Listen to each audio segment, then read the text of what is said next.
and welcome back to Immunology The War Is Over, Episode 8, The Complement Regulators. This episode follows on from the complement deep dive that we did back in Episode 7. So if you haven't watched Episode 7, you should definitely go back and do that now, because this tutorial will make a lot more sense. Okay. So in this episode, we're going to get to know the complement regulators, what they do and where they work. And then we're going to connect these concepts to some key clinical conditions for your exams, namely atypical HUS, PNH and hereditary angioedema. And just like episode 7, this tutorial will also be handwritten. So grab your worksheets and other supplies and let's jump right in. The complement regulators can roughly be divided into two groups.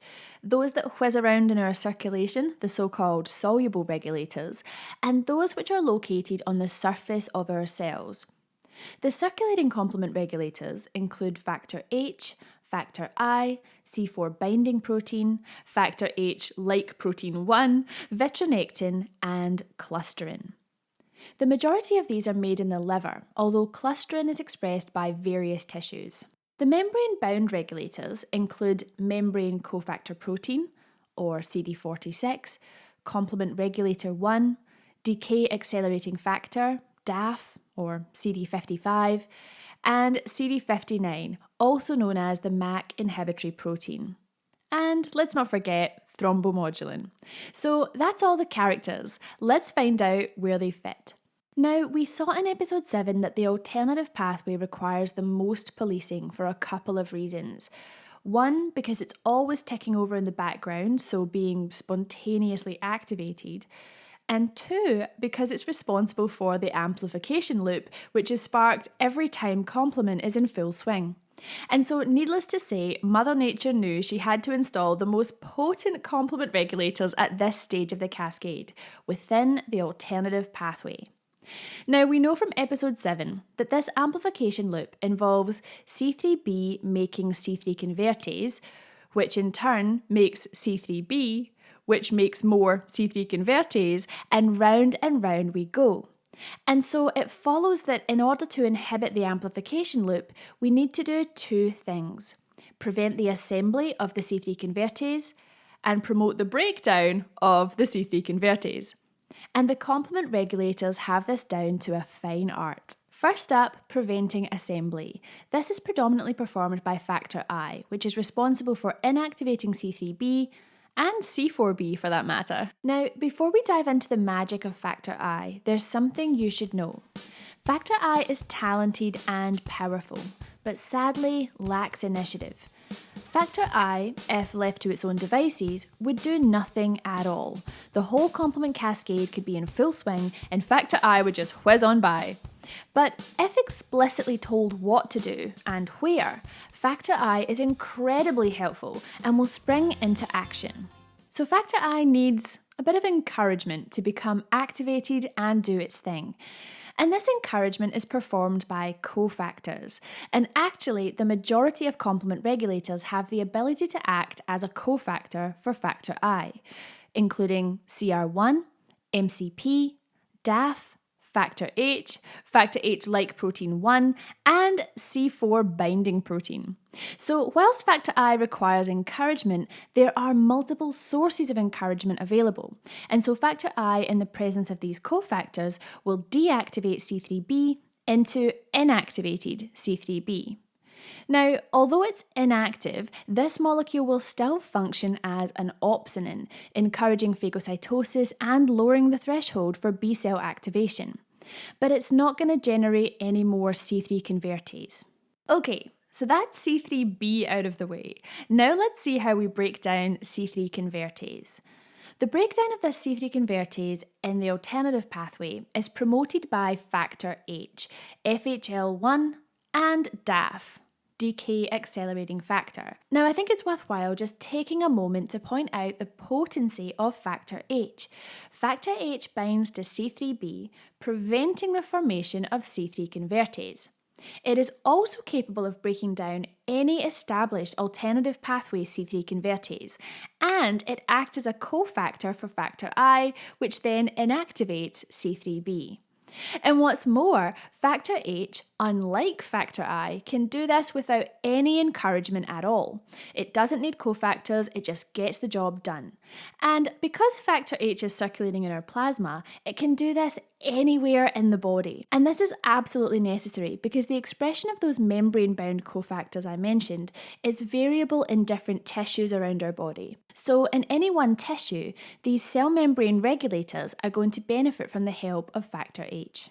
So factor H is the ultimate complement off switch because it can turn off the alternative pathway amplification loop from any location. Factor H is the most potent and capable complement regulator we have. And factor H, like protein 1, as the name suggests, looks a lot like factor H, and this regulator has pretty much the same capabilities as factor H. So everything I just said about factor H tends to apply to factor H like protein 1 as well.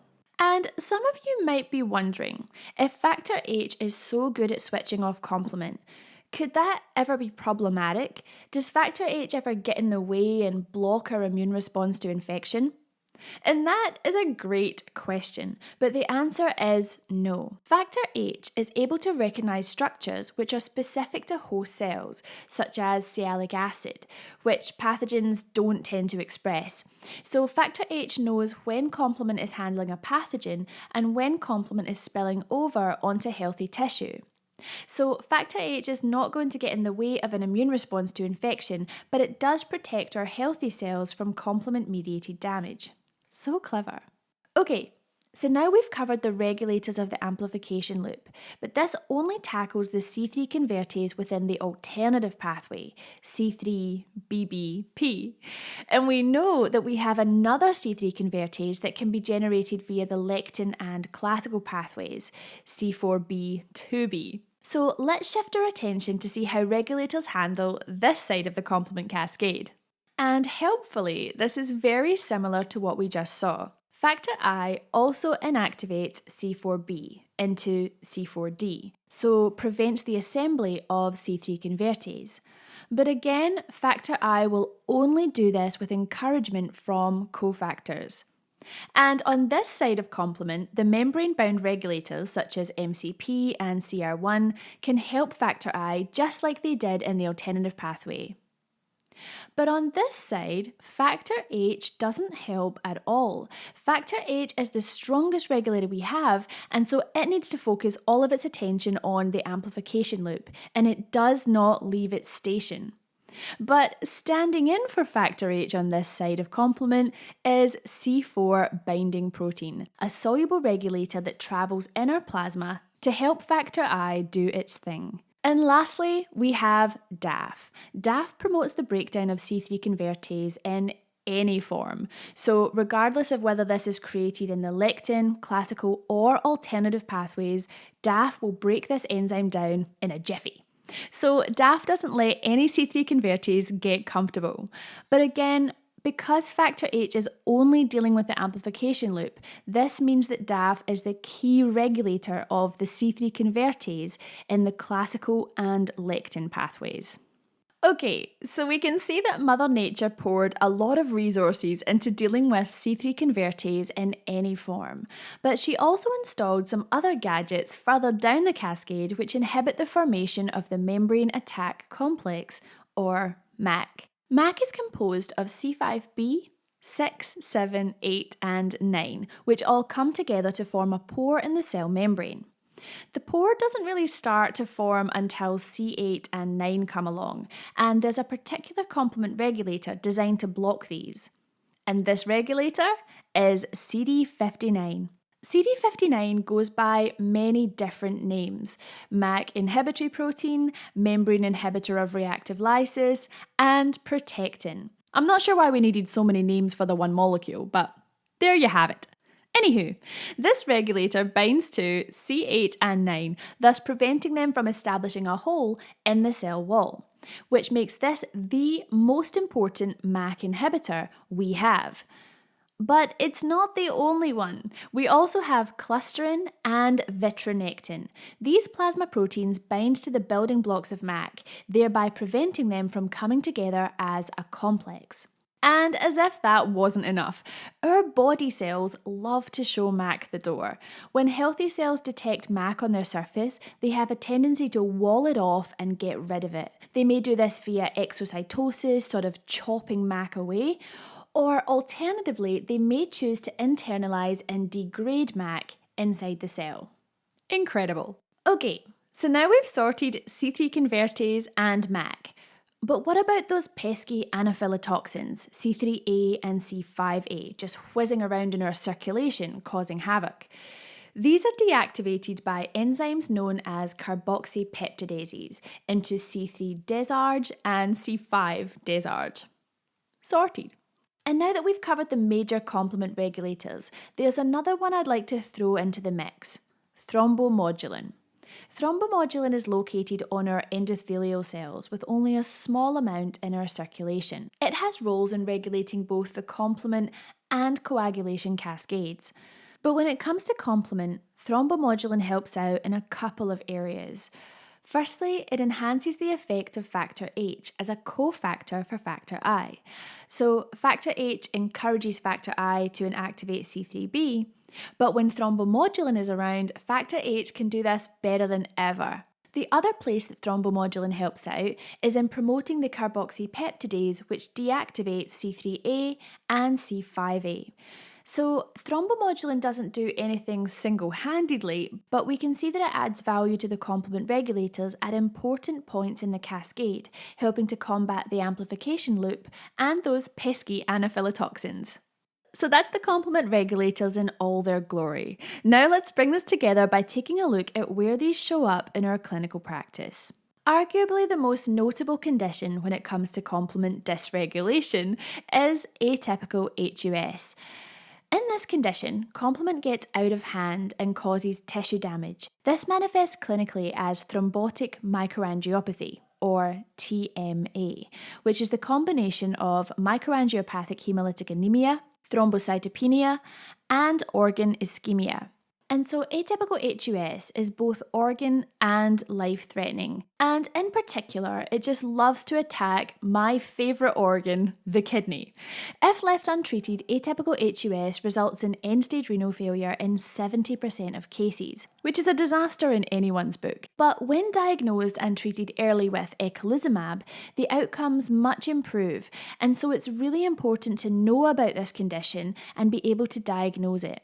Now, if you're sitting there thinking, oh my goodness, I would not know TMA if it was sitting right in front of me, you need to check out our TMA tutorial on our website. This covers TTP, atypical HUS, and Shiga-toxin HUS, including how to diagnose and manage these conditions. I also teach the complement regulators in a different way than I have here, and I also go into eculizumab in a bit of detail. So that tutorial will reinforce the concept we've covered here, but it's more comprehensive and shouldn't double up. So definitely check that out if you want to become a TMA ninja. Anywho, back to atypical HUS. This condition arises because of impaired regulation of the alternative pathway, and this impaired regulation occurs in the setting of a genetic predisposition. If we regard the amplification loop as the on switch and the regulators of the amplification loop as the off switch, we can quickly appreciate the factors which are relevant to atypical HUS. All of these factors are encoded for by their respective genes. So we have genes which are important for the on switch and genes that are important for the off switch. Atypical HUS can occur via two scenarios. The first is a loss of function mutation in the genes which code for the complement regulators, thereby impairing the off switch. The second mechanism is via a gain of function mutation in genes which code for complement factors such as C3 or factor B, resulting in an overactive on switch. And whilst a genetic predisposition is thought to be important in all cases, only 50% of patients will have an identifiable mutation in the genes which contribute to the on and off switch of complement. And the severity of disease will depend on both the severity of the underlying mutation as well as the particular gene affected. You can appreciate from what we've learned so far that a genetic mutation affecting factor H or factor I would lead to a severe phenotype. whilst mutations in MCP would be associated with milder disease. So, people with atypical HUS have an impaired ability to regulate the alternative pathway of complement. And so, when complement is triggered by, say, an infection or pregnancy, things can quickly get out of hand, leading to complement-mediated damage and TMA. Okay, so those are the key points about atypical HUS. Now let's shift our attention to another complement-mediated condition, which is also treated with eculizumab, namely paroxysmal nocturnal hemoglobinuria, or PNH. The clinical manifestations of this condition are centred around hemolysis, and that hemolysis is happening because of the destruction of red cells by complement. Now, this really sets PNH apart from other types of hemolytic anemia, because the anemia part is not the worst part of PNH. Sure, patients can experience hemolytic anemia, but they can also experience abdominal pain or chest pain due to transient ischemia in those vascular beds.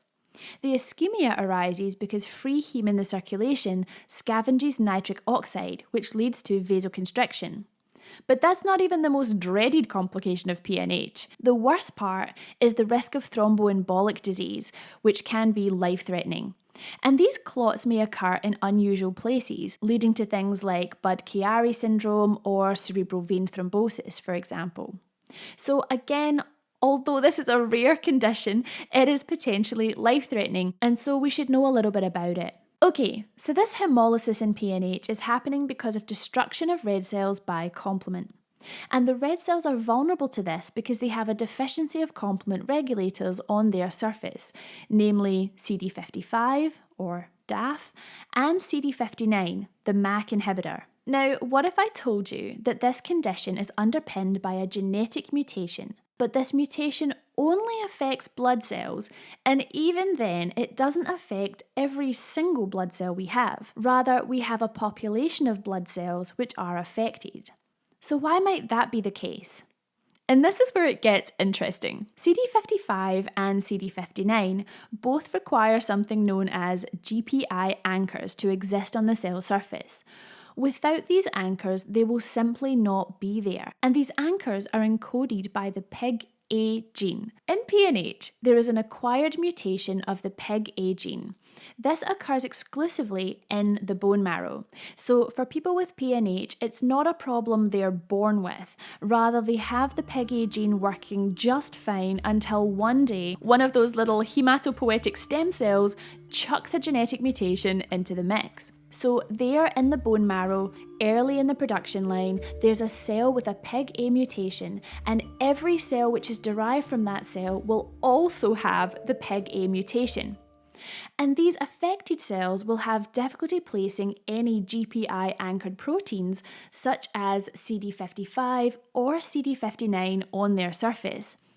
And this problem will affect both the white cells and the red cells, but red cells are particularly vulnerable to hemolysis for a couple of reasons. We saw before that there are a number of complement regulators which may exist on the cell surface, and you'll have different regulators in different quantities in different tissues. A healthy red cell would have CD55, CD59, and CR1, but red cells don't express MCP. So if you knock out CD55 and CD59, you're only left with CR1, a cofactor for factor I.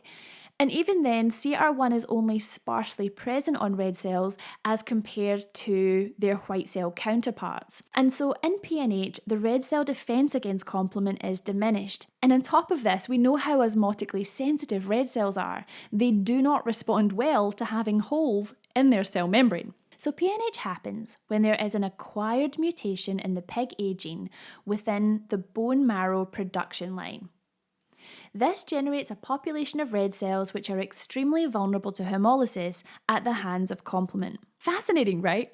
So fascinating, in fact, that I've decided to dedicate an entire bonus episode to this condition sometime soon. So stay tuned for that. Now, we have covered a lot in this session in terms of the complement regulators and diseases where these show up or don't show up, as the case may be. But there is one complement regulator that I have not yet mentioned, the C1 inhibitor. And I've left this until last with good reason.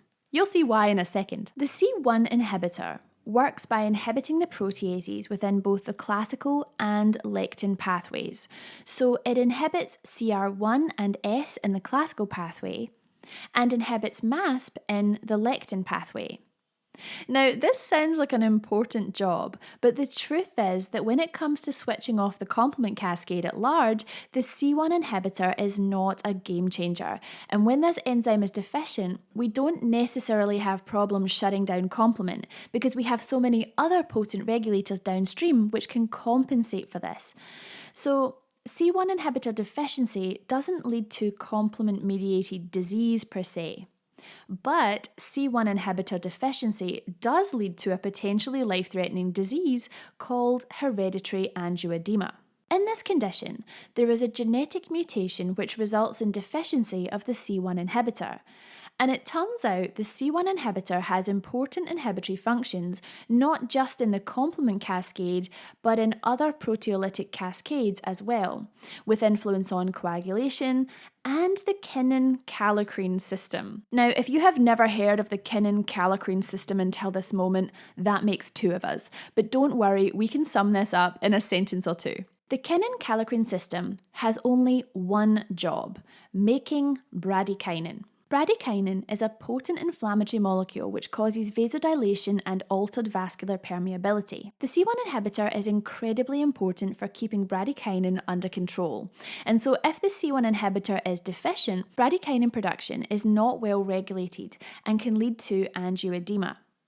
This tends to happen in the setting of a trigger, such as infection or a medical procedure. At the very minimum, this condition is unpleasant and temporarily disfiguring. But if the angioedema affects the airway, it can be life-threatening. And what's important to be aware of is that because this condition is mediated by bradykinin and not histamine, it doesn't necessarily respond to the usual treatment for anaphylaxis. It does, however, respond to a C1 inhibitor infusion. That'll help turn off that bradykinin in a jiffy. So, the C1 inhibitor, whilst it does have a role in regulating the complement system, it's not essential for keeping complement in check because other regulators can compensate for this. But on the contrary, C1 inhibitor is essential to regulation of bradykinin, and giving this enzyme in the setting of deficiency can be a lifesaver. So that's a wrap for today's episode. I hope you've enjoyed the journey through the complement regulators and the clinical conditions which can show up in your exams. And I hope to see you again soon for some more high yield learning. Bye!